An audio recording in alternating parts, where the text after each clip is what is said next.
गरीब परिवार के घर में आई बाढ़। जोरदार बारिश हो रही थी। उसमें भी सुनील बरसात में भीगते हुए अनाज की बोरी उतार रहा था। अरे तेरे में दम नहीं है क्या? क्या मर्द बनेगा रे तू? देखियो जरा, तेरे साथ के बाकी मजदूर 50 किलो अनाज की बोरियां एक बार में उठाकर गोदाम में पटक रहे हैं और तू कछुए की तरह ढीला काम कर रहा है। बेटा, आज तो तेरी पगार काट दूंगा। पैसे कटने की बात पर सुनील रोते हुए मालिक के आगे गिड़गिड़ाने लग जाता है। नहीं नहीं सेठ जी, मेरी पगार में से मत काटना। अब जल्दी जल्दी काम करूंगा, पक्का। कुछ देर में वो अनाज की बोरी उतार कर गोदाम में रख देता है। मालिक, मैंने बोरी उतार दी, मेरे पैसे दे दीजिए। ये ले, तेरी आज की दिहाड़ी 150 रुपया। मगर मालिक, अनाज की बोरी उतारने के तो आप 200 रुपए देते हैं ना? अरे ओ लल्लू लाल, करेगा ज्यादा हिसाब किताब है? काम में इतनी ढिलाई करता है तब नहीं बोलता। तुझको 150 ही दूंगा। करना है तो कर, वरना कल से मत आना तू। नहीं नहीं नहीं सेठ जी, तुमने जो दिया है ठीक ही है। आ गया ना लाइन पर, अब चल जा। क्या मस्त मौसम हो रहा है, आज तो घर जाके पकौड़े बनवाऊंगा शोभा से। ऐसा बोलकर मालिक अपनी गाड़ी में बैठकर घर चला जाता है। बाकी के मजदूर भी छाते में घर जाने लगते हैं। तभी सुनील कंपकपाते हुए प्रकाश के पास छाता देखकर मदद मांगता है। प्रकाश भाई, मुझको भी अपनी छतरी में ले लो, आगे मेरे घर तक छोड़ देना। बहुत ठंड लग रही है, बरसात में भीग गया हूं ना। अरे बाबा, नहीं नहीं नहीं, मुझको माफ कर भाई। तेरा घर तो गंगा घाट के पास में बना है और गंगा नदी का पानी तो बारिश से काफी ऊपर तक आ गया है। वहां तो कभी भी बाढ़ आ सकती है। तू खुद चला जा भाई। इतना बोलकर प्रकाश चला जाता है। बारिश में भीगते भीगते सुनील घर आता है, जहां उसकी माँ, बहन और बीवी तीनों झोपड़ी में से पानी फेंक रही थी। चंदा बेटी, देख यहाँ से कितना पानी टपक रहा है। एक बाल्टी लाकर यहाँ चौखट में लगा दे। माँ, अब तो कोई बाल्टी नहीं बची, सब घर में लगी हुई हैं। पता नहीं, आज तो इंद्र देवता सवेरे से ही बरस रहे हैं, एक पल के लिए चैन की सांस नहीं लेने दे रहे। दादी दादी, पिताजी आ गए। तभी सुनील पूरे घर में पानी भरा देखकर चिंता में पड़ जाता है। माँ, आज तो घर में पानी कुछ ज्यादा ही भर गया है। लाओ गौरी, एक बाल्टी मुझको भी दो। अजी, आप तो खुद दिन भर के थके हारे आए हैं, हम कर लेंगे। थोड़ी जमीन सूख जाए तो सबके लिए खाना पीना भी बनाऊंगी। लेकिन सुनील बाल्टी उठाकर पानी बाहर फेंकने लगता है। रामपुर गांव के ज्यादातर लोगों ने कब के पक्के मकान बनवा लिए थे, जबकि सुनील अपने गरीब परिवार को लेकर नदी के किनारे ही एक कच्ची झोपड़ी डालकर मजबूरी में रह रहा था। सर्दी और गर्मी के मौसम में तो नदी के पानी का जलस्तर कम रहता था, लेकिन बरसात के मौसम में बाढ़ की परिस्थिति पैदा हो जाती थी। लगभग कई घंटों की मूसलाधार बरसात के बाद बारिश रुकती है। जा बहू, देख अनाज बचा है बनाने को, या बरसात में वो भी भीग गया। नहीं माँ जी, मैंने राशन ऊंचे में रख दिया था। मैं सबके लिए रोटी पानी का प्रबंध करती हूँ, सभी को भूख लगी होगी। पूरा परिवार साथ बैठकर रूखा सूखा खाता है। तभी छत में से मिट्टी गिरकर सबकी थाली में आ जाती है, जिस पर दोनों बच्चे रोने लगते हैं। माँ, हमारे खाने में तो मिट्टी पड़ गई, अब हम क्या खाएंगे? माँ, दूसरी रोटी दे दो ना। बच्चों, और रोटी नहीं है, बस यही है। मैं मिट्टी झाड़ देती हूँ, फिर खा लेना। पूरा परिवार दुख में किसी तरह मन मारकर उसी मिट्टी लगी रोटी को खाता है, जबकि अमीर लोग अपने पक्के मकानों में पकौड़े खाते हैं और मॉनसून के सुहावने मौसम की खुशी मनाते हैं। ऐसे ही दिन गुजरते हैं और अब लगातार घर में पानी भरने के चलते घर की कच्ची मिट्टी की बनी दीवारों में सीलन भर गई थी और कच्ची होने लगी थी। भैया, अब हमको अपना घर भी पक्का बनवा लेना चाहिए। देखिए, पूरी की पूरी दीवार कच्ची हो गई है, अब तो छत भी इतनी ज्यादा टपक रही है। कहाँ से लाऊं पक्का घर बनवाने के लिए पैसे? अरे ना तो मैं अमीर हूं, ना तेरे गरीब भाई की इतनी तगड़ी मोटी कमाई है कि पक्का मकान बनवा लूं। एक यही जगह है जहां अब रह रहे हैं हम। अरे कोई बात नहीं सुनील बेटा, अरे कुछ नहीं होगा, 2-4 महीनों की तो बरसातें हैं, ये टाइम कट जाएगा। ऐसा बोलकर पूरा गरीब परिवार एक दूसरे को हिम्मत देता है, लेकिन हर दिन उन्हें बारिश के कहर का दुख उठाना पड़ता रहा।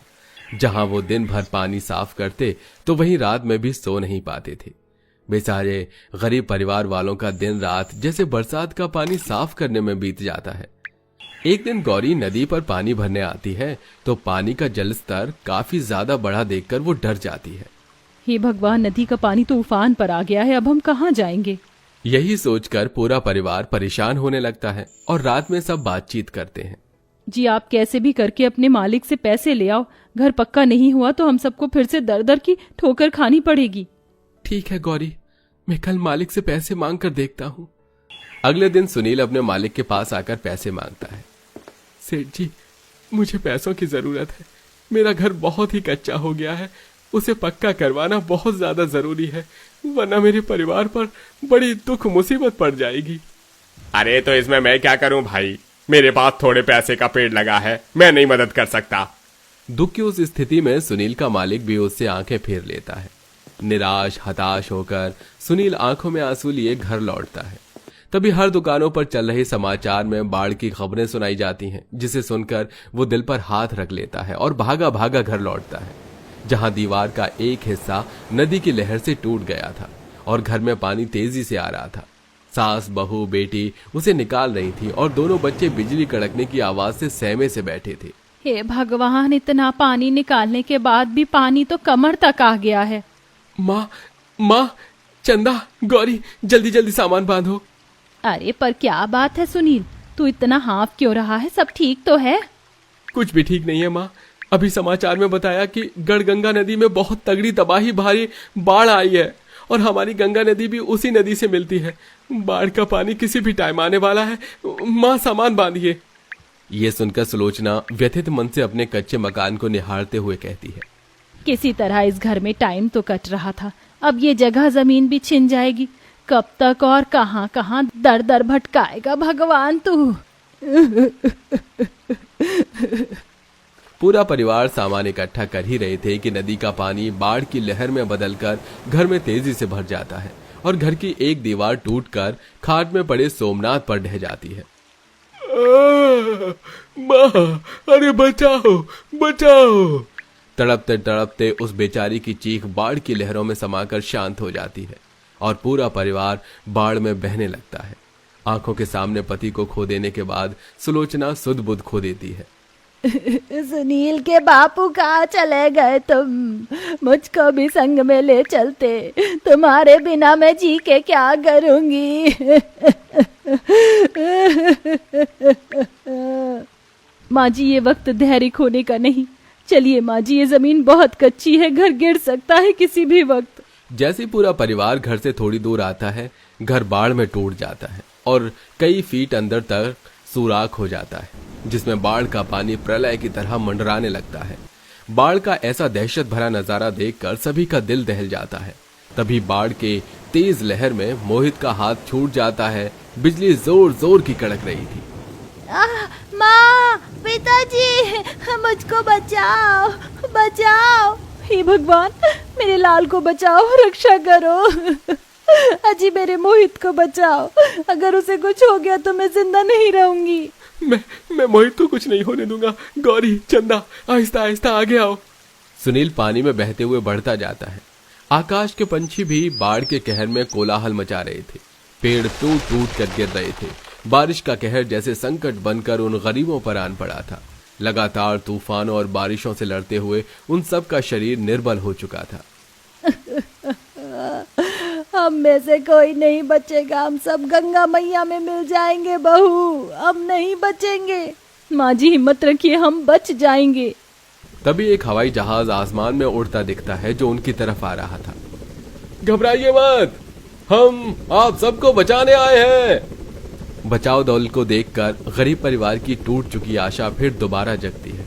कुछ देर में हेलीकॉप्टर वाले उन सबको बचाकर उड़ान भरते हैं और सूखी जगह पर आ जाते हैं, जहां उनकी तरह सैकड़ों हजारों गरीब लोग शिविर कैंप में दुख मुसीबत में रह रहे थे, क्योंकि उनके भी घर टूट चुके थे।